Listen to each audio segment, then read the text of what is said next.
Today's conversation is about courage, conviction, and carving your own path. My guest, Noor, is the founder and managing director of Celine Interior Design. Her journey is anything but conventional. She began her career as an aviation finance lawyer, a world defined by structure, precision, before making the bold decision to step away and follow her creative instinct. Over the past 14 years, she has built Celine Interior Design into an internationally recognized design studio, delivering more than 134 projects across the UK, Dubai, and Saudi Arabia, from residential, commercial, and even super yacht design. A British-Iraqi entrepreneur, Noor brings depth, discipline, and cultural intelligence to everything she does and creates. She's been named Designer of the Year, is on the top 50 interior design lists, has multiple accolades when it comes to international design and architecture awards. And beyond the accolades, today we're going to talk about everything from her reinvention, leadership, creativity, and the quiet confidence it takes to build something meaningful and enduring. Welcome, Noor, to Legacy Talks. We're so delighted you're here. So we're here in Dubai with the one and only Noor. She's the founder of Celine Interior Design. And I know we're always in London together, but I'm so happy to have you in Dubai. One, with the sunshine. And two, because, we chat so much and you literally fit exactly what Legacy Talks is about. Because it's about women really finding their passion, I don't know if it's like the second stage of their life. I don't know what the right moment is, but it's so interesting because you really did have a complete career, opposite ends, from law to something so creative. So I want to actually start with literally just growing up. What was because you have incredible work ethic. And I think that comes from, it starts from being young and it starts from somewhere. And then I want to ask you, who is your mentor? So that's a loaded question, Rosemin. Thank you so much. I'm so happy to be speaking to you on here officially, not just as friends, but I'm so proud that you're doing this. I think it's incredible. And I think lots of people need this. First of all, my growing up was surrounded by doers, real action takers, from my mother, who until this day never stops. And some of you will have seen her on Instagram. But also, my father, who used to wake us up at 4:30 in the morning and say, let's go for a swim. And they were just always on the go. I have yet to see my father not work a day in his life. And my mother wasn't working in the traditional sense of career, but she was, just doing so much, whether it was entertaining or arranging, raising her children. It was always about action.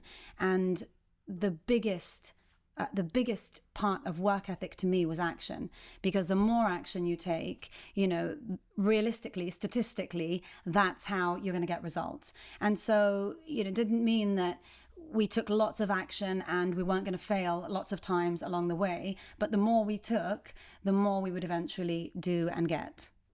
Who would you say your mentor is growing up? Who set that framework for you where you looked at someone and was like, okay, this is the best of? Or it could be multiple people.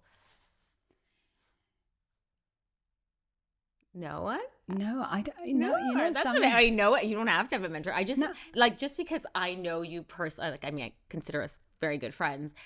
I just find your work ethic is amazing. You're so positive. You have this great energy, from leading an incredible team at work to being a mom and a wife at home. You manage to do it so effortlessly. Not complaining once, always so positive. And there's something about that really kind of resonates with this kind of true modern woman. I tell you, I don't know if there was particularly a mentor. And I think my parents were a big part of who I am, of course. And everything starts, like you say, when you're younger. And for me, it started at home. So watching my parents always being up, doing so many things. My father was very successful. Work wasn't he never spoke of work as being a burden. It was always part of his life. And I think that seeing that work is part of life, as opposed to work as a separate entity from life, really gives you that feeling of, that's it. That's what you have to do. And so I loved watching that. But I also think work ethic comes probably as a decision at some point in your life where you think, what is my standard? And you choose your standard at some point. And it can be younger, it can be a little bit older. But once your standard is to do the absolute most that you can do, I'm gonna wait for her to click away. Happy. It's probably my mom. Once you commit to finding out what your standard is and setting that, and understanding that your standard doesn't have to come as a result of, your standard doesn't have to just exist. You can create it. And once I understood that I needed to choose what my standard would be, that's what I then committed to. So my standard being, working full out, playing full out, making sure I left no stone unturned. I give my all to everything I do. And if it doesn't work, it's okay, but I'm going to give my all again. Yeah. And I think that is something that happens as a development of life. You choose what your standard is. I love that so much because it's so unapologetic. It's how you want to live. And you set the tone of how you want to be treated, how you want to run your business, how you want to run your home. I love that. Actually, that's a great way to start the first segment. I love that. Yeah, the other thing I taught myself later on in life was my standard wasn't just going to be action, because you refine what your standard is, right? And knowing that you can do that is really empowering.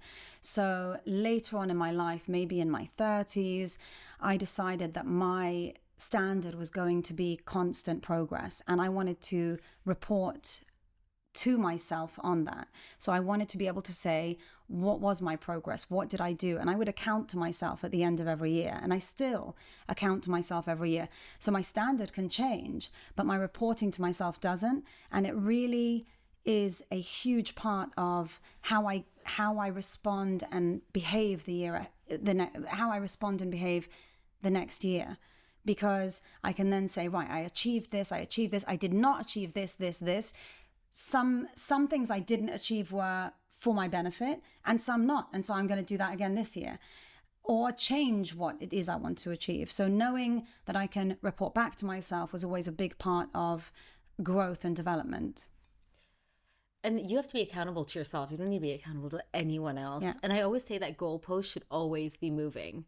Yeah. You got to reward yourself when you hit those milestones, but constantly be moving all the time. Yeah. And, rewarding yourself and celebrating yourself sometimes can be as simple as just recounting what it was you achieved in a year. Because, it's not shouting about what you did to others. It's not necessarily showcasing it. But you yourself, if you can say to yourself, I set out to do A and I achieved A, that in itself is huge satisfaction. It's something that's quite undescribable, in terms of the celebration. That to me is enough celebration to be able to say, I set out to do it. It was really tough and I got it. Is that why you chose a very difficult career? I mean, aviation law does not sound fun. Yeah, aviation finance. People used to say to me, oh, what do you do for a living? And I say aviation finance. Of course, no one knew what that meant. Still don't. But I was told once that if you specialize into a niche and then specialize again and again, and essentially you become the knowledge leader in your field, you will never need to look for a job. There are thousands of litigators out there, thousands of real estate lawyers. So I wanted to do something that I knew I would always be needed, but also I knew I could learn the most in. And what did you learn from that role? A huge amount of hard work, first of all. Yeah, I can imagine. Yeah, and really being very specific, very precise, very detail orientated. We had contracts for thousands of pages. You would have to make sure you knew where every full stop meant, because, a grammatical detail could change the meaning of a sentence. And so, legally, you had to be absolutely on point. And, whereas somebody else might make a mistake, as a lawyer, mistakes just were impossible. There was no allowance for mistakes. How many years were you in this field? Gosh, I can't remember now, but a number of years, at least a few years. So where did the creative spark start? Like, was it, again, does it go back to your childhood? Was it that people kept coming to your home and complimenting your home? Like, where did this, like, that's a huge leap from aviation, law, and finance to go into interior design, which again is a very competitive field. Yes, yeah. Anything in the creative element is very competitive. Massively. What was that moment where you were starting to spark your interest with creative? Well, I'm a big believer that you're not either creative or someone that's more mathematical or someone that's more, academically driven. I was always a big believer that everybody had the ability to do everything. And I never thought, you should only love one thing. So, I would give an example of, you'd never eat one thing, every single day for the rest of your life. So I thought, well, why do I have to be either creative or another way inclined? I wanted to be able to do whatever life brought me. And from a creative perspective, I think I've always been creative. I love fashion. I took my art GCSEs, art A-levels. I love to sing. I was in the English National Opera. I love art. There's really nothing from a creative perspective that I haven't always loved. And I didn't ever want to be pigeonholed into one box or another. And I think, creative works very well with business. People think they're very opposed. I don't agree. No, I think it's actually very complementary. Yeah. And it's how your mind works and even problem solves. One of the best quotes I heard from a friend was that, like, there's no dream police. And so you should try everything. You should do everything. And I actually love that. It just resonated with me because I'm the same way. I love trying things. I love reading. I love exploring, just like constantly just evolving. And I think, to be honest, that's the best part about being an adult is that you're not graded anymore, right? You're actually doing things because they genuinely interest you. Absolutely. And whatever time you put in, that's what you get out as well. I will say, yes, you can dream, you can be creative, but for you to take a leap into a business, like, what was that moment? Because this is like a really entrepreneurial moment where you actually take that leap to leave something that's very secure, right? Like all the benefits of being in a very corporate environment to go into Celine Interior Design. Like, that's a leap in itself to really be your own boss. What was that kind of moment? Did you talk about it with your husband? Were you like, I'm leaving? Like, what was that kind of conversation to take that entrepreneurial leap? Well, I think from a leap perspective, I have always thought that any door that opens, you should explore. Doesn't matter if it's a completely different door, but if it's arrived, if it's a door that's opened and you're aware of it, then it's there for a reason, right? It's in your path for a reason. So you should explore it. Doesn't mean you have to take it or walk through it, but explore. And so I'm a big believer in leaping all the time. And in fact, I make a point of taking a leap into something different every single year because, you push yourself to do something new, something different. Even if you don't succeed, it's a great learning process. And again, another opportunity to celebrate yourself for doing something a little bit more difficult than, you would normally do. But with interior design, I had been was a lawyer, and my husband had said, look, I'm in London. We'd moved to London. What should I do? And I said, why don't we buy and sell properties together? In fact, you buy and sell the properties and I will just design them. So he said, okay, great idea. We did a couple, and people would ask me, oh, would you do the design of my house? I was like, no, I'm a lawyer. I just do this for my husband. And then I think at one point we did an apartment in Harrods, new apartment block, and the management said to me, look, we've seen what you've done. We loved it. Would you do the building? And I said, oh, no, I'm not a designer. And my husband, yeah, exactly. My husband said to me, why not? Yeah. And I thought, my goodness, yeah, why not? And I think, why not? Why not me? Why not take a jump? Why not walk through the door? Yeah. So we did. We opened an office at home in my living room, and we were without children at that point. And so I did a big joinery unit, which is essentially a cupboard. And in that cupboard, you'd open it up and there were 7 desks. So it looked like a normal cupboard. You'd open up and you'd find a desk and a computer and everything else. And my husband said to me, why do we have 7 desks? And I went, well, if we're going to try, we're going to try to be the best, right? Because you want to at least start off with a mission that, if you're going to do something, don't try at this level, try at, maximum level and see what you get. So we did. And in fact, it grew from 1 person to 2 to 3 to 7. And then we had little babies walking around. And he then said to me, I think it's time for you to move out of our living room. And so we did. And, opened our first office and second office. And then we kept, growing and growing. And we've now grown into Dubai and next in Saudi. So very exciting. Was the Harrods unit, was that the kind of aha moment where you just knew you had it right?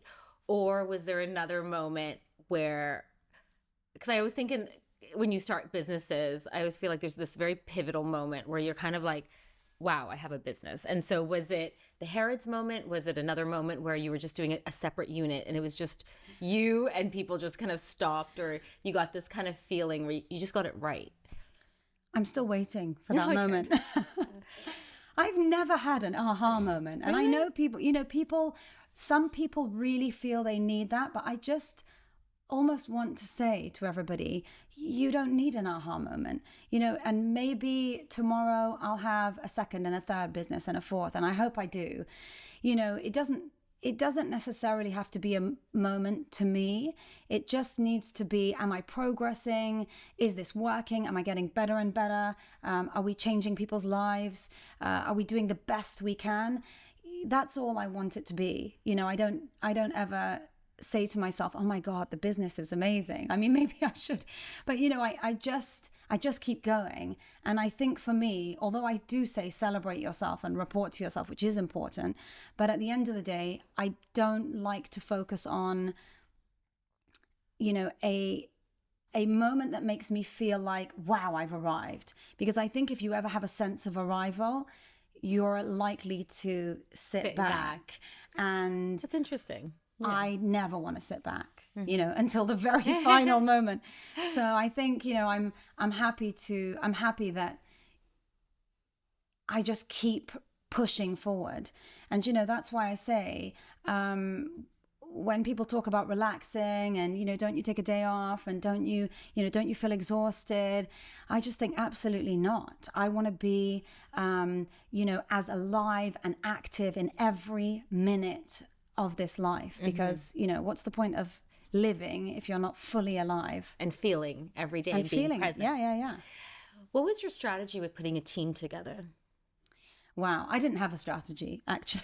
I didn't have a strategy, and that was a mistake, and a great mistake, because I learned from it, and it took me many, many years. And to be honest with you, there is no set formula for picking a great team. There really isn't. You have to keep evolving when it comes to team and knowing who you're going to work with and what you want to work with. And don't forget, 2 years ago, I would have needed something different than I need now. And 2 years ago, I wasn't who I am now. So even as a human being, as a leader, as a boss, I've got to be someone different. And the team that works with me now needs to have evolved, or needs to be a different team because I've evolved. So it's a constant evolution of people working together. There's never a set formula to me, and maybe other businesses are different. But I think as the business evolves, as you evolve, as the boss, as a leader, you've got to keep evolving your team. That doesn't mean firing them every time you develop. It just means, making sure they're developing alongside you. Yeah. And sometimes they're helping you to grow. And sometimes as a result of them, you're growing yourself and developing and learning. So, team is incredible. It's very challenging, but it's an incredible thing. And what is your leadership style, if you had to summarize it? God, it's changed a lot. I think I'm not sure what my leadership style is. I think what I try to do is be the best I can for them.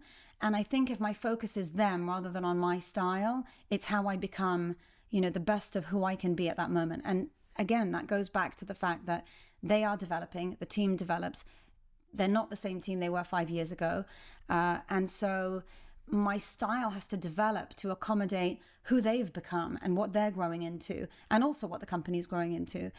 so I don't want almost a set leadership style. I think, if anything, the only thing that would flow through everything in terms of, something I could put my finger on is just being very precise. We are very detail driven, and I ask everybody to really make sure that that's something that never falls away. Focus on the detail, focus on looking at everything you're doing, taking a step back from it, look at it again. Is it the best you can do? Mm-hmm. And, never present it to anyone unless you are blown away by it. Because if the team isn't blown away, then the client's not going to be. And how do you deal with a difficult client? Or I feel like design is such a point of view. And so you're presenting your point of view, but then I'm sure clients have their vision as well. And sometimes it doesn't blend.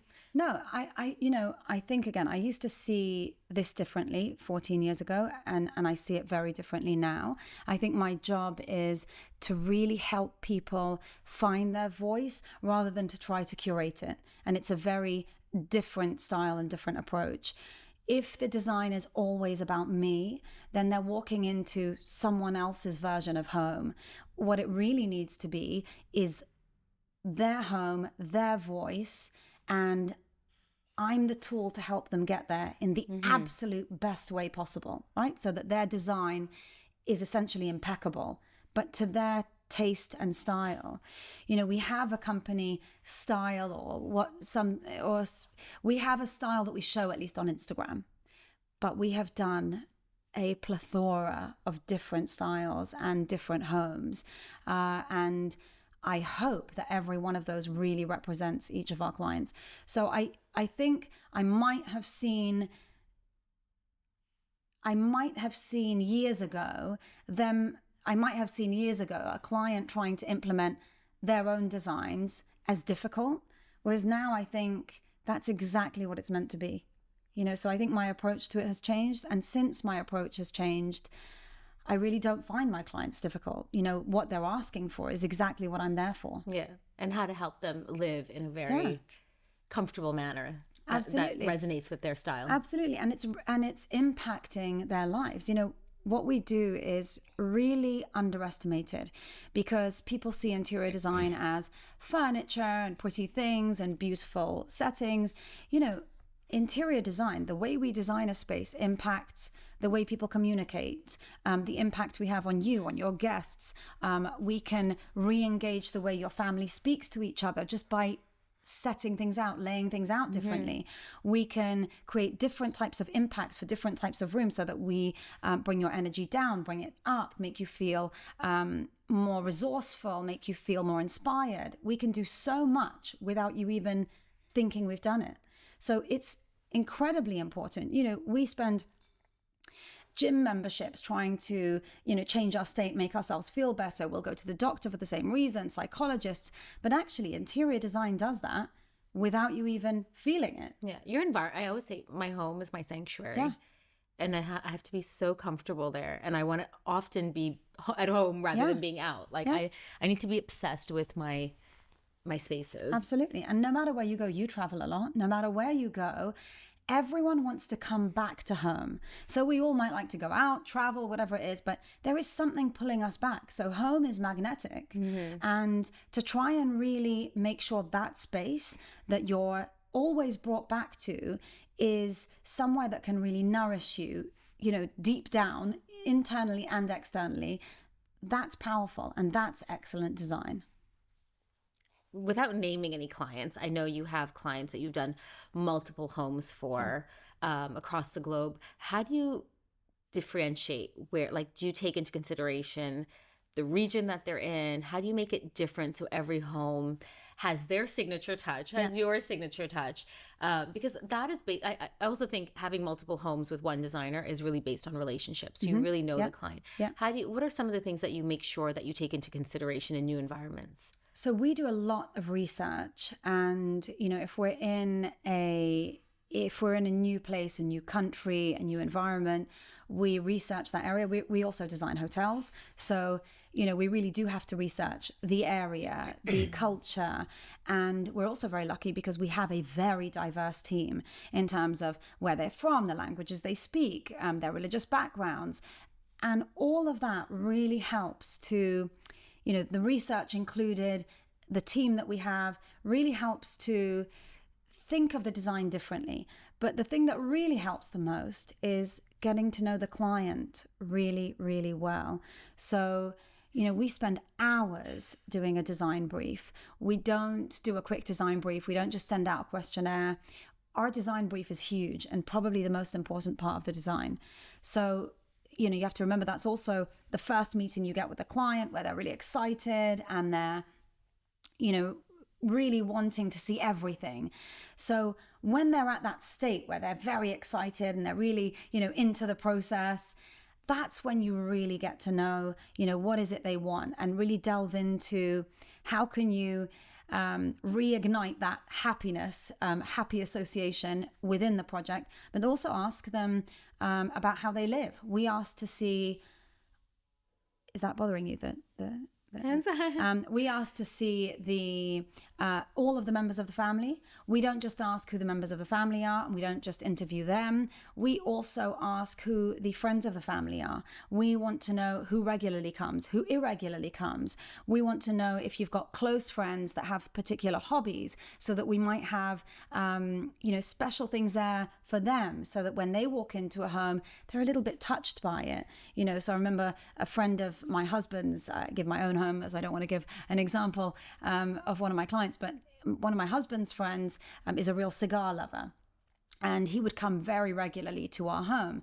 He would smoke a cigar, in fact, externally, not inside the house, and he'd like a very comfortable chair. So we made sure that chair was exactly right for him. And we'd have, in the area that we'd entertain him in, certain cigar books that we knew, he just liked the look of, and he might want to open and, just flip through a few pages. So just being really careful and detailed about who we're working with, that process of really getting to know them creates the most incredible project, and really helps us with placemaking for the client. So the question I'm going to ask you is, there's just never enough wardrobe space. How do you become clever with your closets? Wow. Well, other than a very big home, we actually assess what people have, but we also assess what they're likely to buy. And again, that starts with the design brief. I find out, if you love shopping, if you prefer to do it online, how many online packages are likely to come to your house every week, every month. So that, going back to that brief, really helps with the closet issue, let's call it, or challenge. Yeah, it is an issue. It's a challenge, of course. But we also make sure we actually take photos, measurements of all of your clothes. We know what you're likely to buy, not just based on what you tell us, but what you've already got. So that actually we can start making assessments. And we always make sure there's a little bit extra room if you want to swap things out. If you end up overbuying, which we all do sometimes, then there's always room for that. You have created your own persona on social media. I mean, social media for me is like a love-hate relationship, but you've done it so well. You've allowed followers who are passionate about interior design, and also just like female entrepreneurship. I feel like a lot of people that kind of follow you, and when I look at your comments, are just interested in how you're balancing your life. How did you decide to do these videos where it's like, spend a day with me? Because honestly, what I loved about it was so genuine. Like, there's videos with your mom, which are kind of really fun. There's videos with your team. There's videos of you just being honest that you have to go shopping because you have an event at night or you're hosting at home. And then going to the, Chelsea Flower Show, to being in your office with your team and really seeing what that design process is. How did you curate this momentum on video? Because it's a lot of dedication. It's a lot of dedication. Yeah. I mean, I film, I think, as much as I work. I think the first thing I would say, so that people aren't afraid of being on social media, is just get on there. I got it wrong. If you look back 1,000 posts, I would have got it wrong much more than I got it right. And I really struggled with it. I did beautiful photography and videography. And, there have been so many people, I've edited so many videos. But, it's like anything else in life, just stay on it. And I think it's very difficult to ask people to completely be themselves on social media when they start. It really is tough to just completely relax on there and just be as genuine as you can be. It's not that easy. Some people find it easier than others, but a lot of people don't like a camera, stuck in their face all day, and it's just not natural to them, nor should it be. But I think once you get used to that, so you've got to get over the kind of fear of it and you just got to ignore the cameras, then I think you have to start finding and refining your voice. So for me, initially, my focus was the interior design, the industry, the profession. And I think, to be honest with you, I was a little bit overwhelmed by it. And my focus shouldn't have been on all of those things that were external, even the design. The focus should have been, where is my place here? Looking for my voice, because it's not always easy to find on different platforms. Even sometimes when you're getting dressed, you need to find out, who are you today? Who do you want to be today? Yeah. So that isn't an easy process, but it is a process, and you've got to start somewhere. So, today is the best day if yesterday is gone. But I will say that the moment for me that it really hit and those videos did start doing well, and by the way, many of them still don't do well, and I still have them on there. I don't delete them. You'll see some of them might have 200 likes, and some might have 200,000, and some might have 3.6 million. That's fine. That's life. Nothing is, it's not supposed to be consistent all the time. You've got to keep testing things out, trying them out. And also it's real life, and adapt. But for me, when it really worked was when I decided, right, I'm going to stop looking left and right. I'm not really going to focus on the industry or what people think of the videos or what they don't think or anything else. I'm just going to do this my way, and this is my life. And do you map out like a story of what you want that video to be? I mean, I know, for example, what meetings I have in a day, and I can't always, what it's like. Life isn't, you can't map it out. But you do try within reason to say, okay, I've got these 3 meetings. Can I film at them? Can I not film at them? You're not always allowed to film. And to say, okay, well, I have to do these because I'm still working. And in between, you might need to stop somewhere for a coffee. I mean, sometimes I'll have to stop somewhere and I haven't planned it in, but I'm hungry. So, you can't plan it in fully, but you can have a skeleton. And then, of course, it always progresses, and the day is never the same, and 2 days never are the same. But it is fun to watch back. Some people think it's not realistic. I guarantee you it's very realistic. I've probably done twice as much as you see in those videos in that day. Yeah, 100%. But I'm a day planner. I think we talk about that all the time. Yes. Like it's not that I'm cramming things in, but I like knowing when I go to sleep at night that I've had a very fruitful day. Yes. And the times that I do want to just sit at home and have a cup of tea on my terrace or watch Netflix, it's fine because I've actually allocated that time, if that makes sense. Like I'm like, today is my TV night, or today I'm going to sleep early, or today I just want to sit outside or like be on the beach, but I've allocated that time. So it's not, I don't feel like it's wasted because I've actually kind of zoned out. Yeah, and you're a businesswoman and you're very busy. So for you also, if you're not super organized about your day and you haven't planned everything in, all of the things you need. You see the traffic here. So I map out my day, even in the sense where meetings are. I'll make sure like all my meetings are at one end of town. Absolutely. And we definitely do that. We definitely do that. And in Dubai, you have to. But you do it very well, I have to say. I try. You do it very well. But I feel like, I'm like you. I like being productive and consciously productive. So Well, consciously productive is such a powerful concept because you can be productive, but if you haven't got awareness around the productivity, actually it's just a lot of production. So, it's not just about mapping out, but even with you'll make sure, you know what is really important in that day, and then you can shift things out. You do it beautifully, I have to say. Mine is messier than Rosemin's, but Rosemin, like everything you do, is beautiful and flawless. Uh, but it is tricky, isn't it? It's very tricky to get everything you need to get done. Sometimes you realize you didn't need to do as much. And, as you get older, I think, as I get older, because you're not getting older, as I get older, we're in the same you need space. you need to be more focused on what is really important in terms of what you do on a daily basis. And can you step back from any of it? Can you start delegating some of it? Which is very hard. Which is very to let hard. go. Very hard to let go. Very, very hard to let go. That's been one of my biggest lessons. Yes. Well, that's because you are a leader.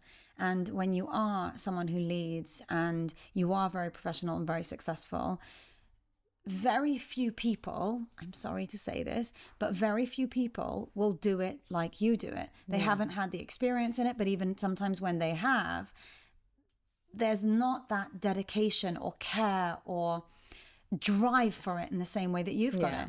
And so when you can't match, the level at which you're playing, it's very hard to delegate. For me, it's one of my biggest challenges is like, one, delegating, but also being a leader in the office is I want them to grow. Yes. So I have to give them responsibility. Yes. I have to allow them to fall. I have to allow them, I have to be there to pick them up. I have to, and it's really, really hard. Like I find that really difficult because I want them to be motivated. I want them to have goals and career goals. And so it's kind of that, it's a balancing act as a boss. Do you know, I think also picking staff is tough because you tend to hire people based out of need. And when you hire based out of need, you focus on your needs. And sometimes it's a bit like, when you're first falling in love, you're a little bit blinded by what they're actually telling you sometimes because you have this need and you need to fill it.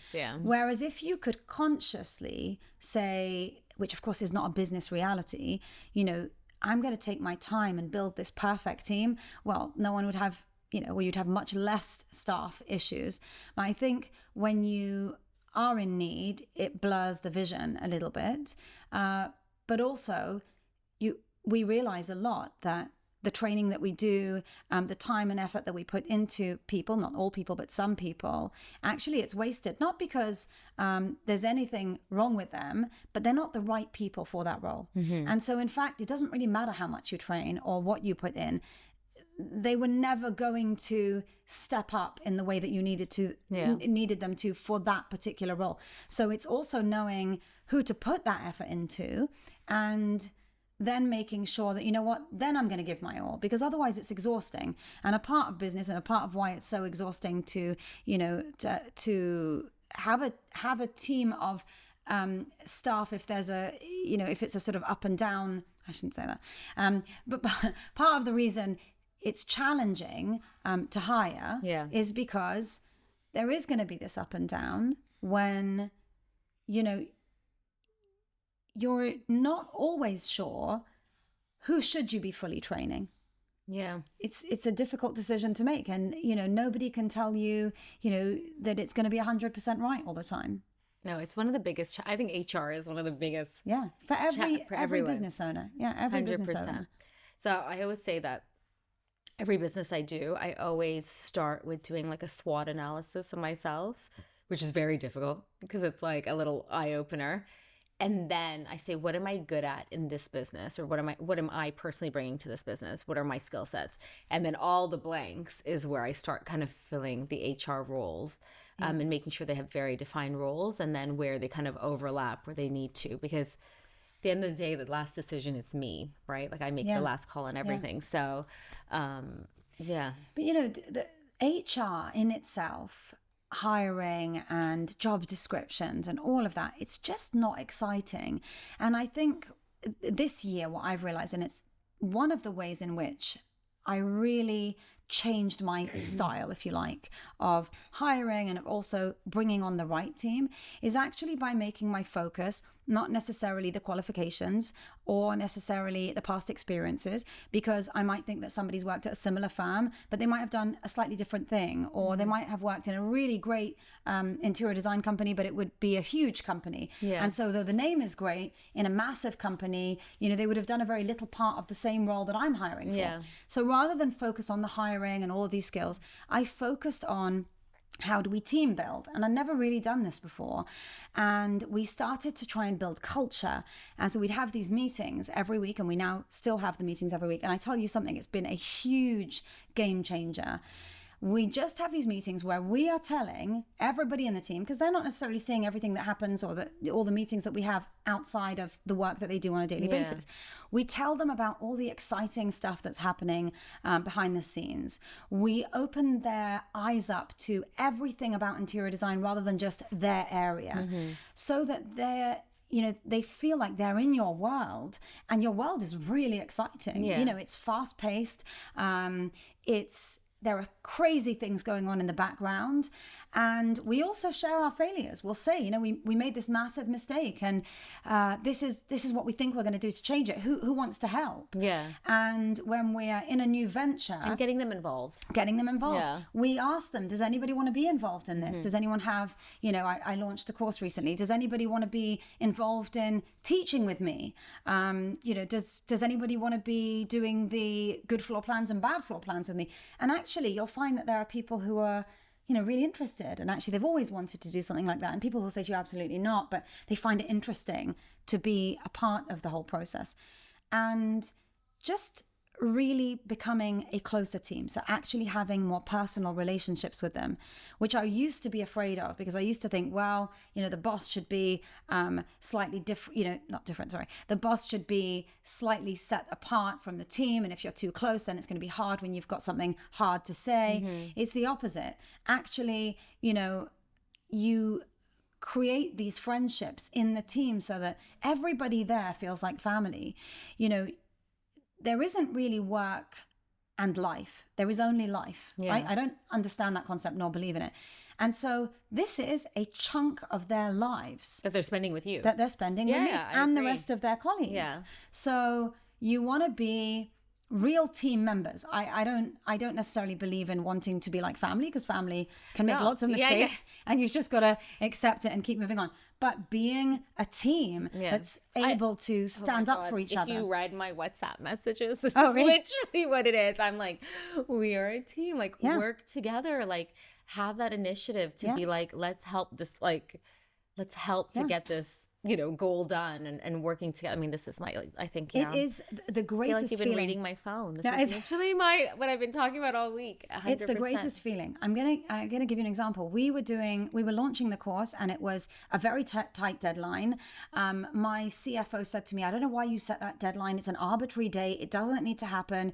But I had promised myself, not only on Instagram, but I promised myself that's the date. Yeah. And so I was going to do everything to meet that deadline. Yeah. And the team knew it. And because, we became very close, they wanted me to meet the deadline. Yeah. So here we were every day till midnight, sometimes 2 a.m., sometimes 3 a.m.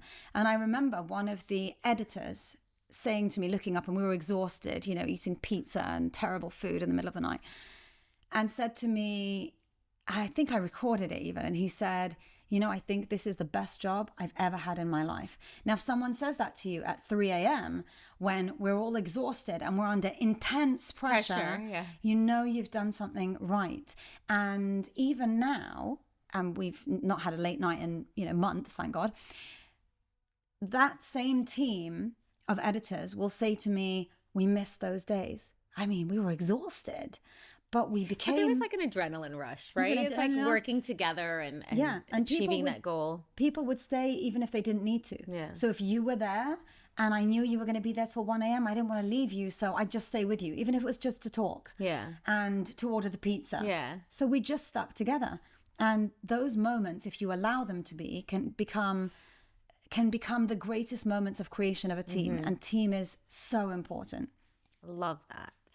As we look at your career of 14 years of Celine Interior Design, one of the most when I look at the kind of 14 years and you look at your incredible luxury projects, I mean, everything from Grosvenor Square to Harrods to these beautiful houses, from Saudi to Dubai, you see this progression and growth, which is what it should be, right? Like that, you're on the right track. So I know you don't want to talk about this aha moment, but listening to you, I can actually see these kind of pivotal moments where your career and this brand and the company has truly grown. So increasing the team, just everything. It's how you communicate with, whether it's social media or your followers, or how you're letting people into your world. Has that led you to the educational program? Because this is kind of this new element of the business where people get to sign up, they get to have real life lessons, which sometimes you actually need. I mean, you can have formal training of interior design, but when you actually are working with someone and they get insight of your skills, lessons learned, what you think is the best practice. How did you decide to take this plunge into the educational field?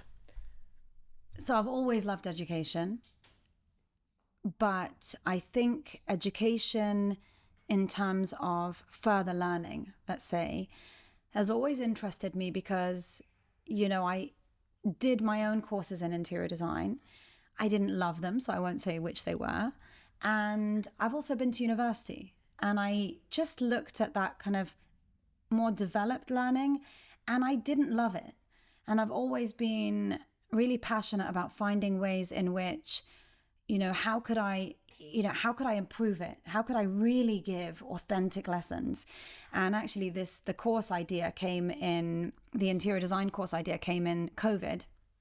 And it has actually been rewritten 4 times, 3 to 4 times officially, and written in different ways. So initially we did it just for interior designers, and it was very, very technical. And then I recorded it with my team, all recording different parts. And then I recorded it just on my own. And finally, I recorded one that I now feel genuinely gives you, not just as a designer, but as anybody designing their home, real confidence. And I think... And practical tips. Yeah. And I think a big part of education is confidence. If you have the confidence to have enough structure and base in something, you can go off to do anything you want. The course is not there to teach anyone how to have style or how to have taste, because everybody has their own taste, their own voice, even if they need to find it and refine it. But everyone's got it. What people don't necessarily know how to do are the real basics. And I found in every course I did that was missing. So I really wanted something genuine and authentic, so that if you opened, the course, you could literally do every single room in your house and feel, I can do this. I can go off and do another course if I want to, but with this course, I can do it all.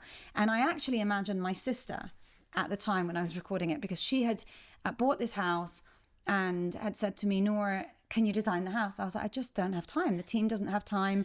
I could design it for you next year, but we are fully booked. And, if I have any time in a day, I spend that time with my children, if it's extra time.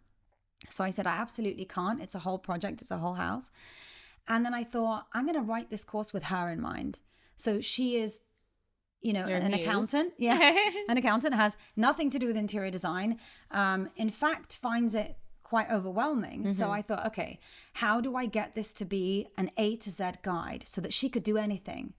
And we really did anything from, layouts, floor plans, to paint choices, to fabric choices, to fire treatment and legal regulations, up until styling and flower arranging. Now, I'm not a florist, but I wanted to give people confidence to feel like you don't need to be a florist to be able to do your own flower arrangements. Yeah. And a lot of this is just giving people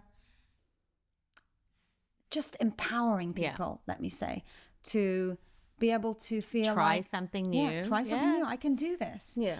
And I love growth myself. So every time I do a new course or read a new book like you, I just feel another level of empowerment. Mm-hmm. It might only be me that knows that information, and, maybe it's never shared, but I feel good about it. Yeah. And I wanted other people to feel like, wow, I've learned something else. I've got this.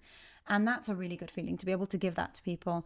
It was intensely difficult. I'm not a lecturer nor a teacher, and I have never actually had to teach interior design. So I had to learn how to teach in a way. And also, I don't do design in the company in the way that I taught the design. Because if I had to get you to do every technical drawing, most people who are non-designers wouldn't be able to do it. Mm-hmm. So I thought, how do I teach everything that they will be able to learn without being so technical that it's off-putting. Yeah. So it's a really positive addition, I think, to what we do in terms of how we're able to give back as a company. And the feedback has been... Do you know something? I am so blessed. I have been stopped in a shop, shopping in the sale, actually. And someone said to me, "Oh my goodness, I've just signed up to the course today. I'm so excited. I've been following you for years." She then sent me a WhatsApp saying, "I'm so happy. I finished module 1. I absolutely love it." There's another lady who's Instagrammed and so many times now actually and just says, "I love it. I love the course. I love the mastery." It's so rewarding. It's such a good feeling because, you're always worried, "I've never done this before. Yeah. Did I do a good job?" And in fact, that's why I took so many recordings, because when I finally did it, I knew I had to sit down and say, "Noor, do you think this is amazing? Do you love it?" And it's so hard for me to say that about anything. So I watched every module and I went, "Yes, this is well done." And so it wasn't necessarily an aha moment, but I have to say, in all my years, at the end of this year, when my husband said to me, "Let's look back and say what are the what are the great things that we achieved, and what did we not achieve that we're happy about and not happy about?" And I said to him, one of the greatest things I did was the course. I'd been wanting to do it, and the fear of releasing it. So rewarding. Yeah, but so doing rewarding. it well. Yeah. Was really important to me, because I don't ever want people to spend a penny of their money unless I really feel I've gone over and above and over delivered, and I really feel I did that. So I'm really happy, and I'm really grateful. I'm grateful that I did it, and hopefully this year we'll refine, improve, keep going, and add more modules. The goalpost is always moving, and of course our last question is, what do you want your legacy to be? How do you want to be remembered?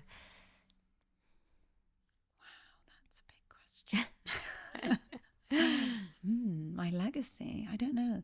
Ask me when I'm 80. I think I want my children, especially because they're who I want to remember me, to feel like their mum did whatever it took. She always tried her best, worked as hard as she could, and gave it her all, no matter what it was. And that doesn't mean she gave it her all and she succeeded at everything. In fact, I'm happy for them to see that I didn't succeed at everything. And I talk to them about what I don't succeed at, at dinner every day. But it's really important for me that they feel I really went all out in everything I did, full-heartedly, because that's how I want them to live. And don't forget, they don't see me at work, right? So when I say that, I don't mean that, they've seen every, work enterprise that we've done, but I mean that they see that at home, that their mum's come home, she's tired, but she's really trying to give her all. And, oh my God, I'm going to cry. No, don't cry. This is like, you have built, I am so happy because I can't talk about my kids without wanting to cry. No, but we see each other in London a lot. I spend time with you here, and it's literally how you give time to everyone, whether it's your friends, your husband, your children, your parents, your great sister. And when you're working, you're just working and you're creating magic and creativity. And so it's such a great story to share, because I love not only just the different career paths of change, but it's how you've built this incredible business and how you see it just going up. And that's why I think you're always on the right track and always evolving. And I think that's, to me, kind of your secret recipe of success. Yeah, my secret recipe to success is so simple. I don't think, I think it's been repeated so many times that it becomes so familiar. People don't think it's important, but it is simply just don't give up, whatever it is. Don't give up on yourself. Don't give up on life. Don't give up on your business. Don't give up on your kids, even if sometimes you don't have enough time to spend with them if you're working. keep trying. The failures are never that easy to take on every level, from personal to business, but just keep being able to take them, because that's what creates the growth. And we're human, so we should also be forgiving of ourselves. We have to choose where we put our energy. I mean, I absolutely love you, so I'm willing to give you my energy, and with pleasure. It's a privilege for me to be in your company, but I don't feel that about everybody, and so I don't give my energy to everyone. And family, I hold dear, so I want to give that my energy and my business, and a few people who I have huge respect for and I can give the time to. So I think that's, knowing, keep going, but also know that you can't be everywhere, be everybody you need to be everything you need to be. Do what you can, know what you're able to tackle, know what is possible, so that you can do what's possible. And then if you can overreach it and do more, then great. But sometimes we do overextend and we make each other feel like, there isn't anything you can do in the world and you can do everything at the same time. It's not possible, and that's why it's always a balancing act. There is no balance in life. So, you have to just know that you can be forgiving also to yourself. That, you see a lot on Instagram, and people do make you feel like everyone has a perfect everyone's life. reaching the mountain, everyone's climbing the mountain and everyone's nearly there at the top of the mountain. It's not like that. And every time I start a new venture, every single year, I'll be at the bottom of the mountain again. Until you climb up. And to climb up, every single time. I love that. Well, I'm going to see you back in London very soon. I can't wait. Have a safe flight. Thank we're you. so happy that you took the time to share your story on Legacy Talks. Thank you so much. Always a privilege. Thank you.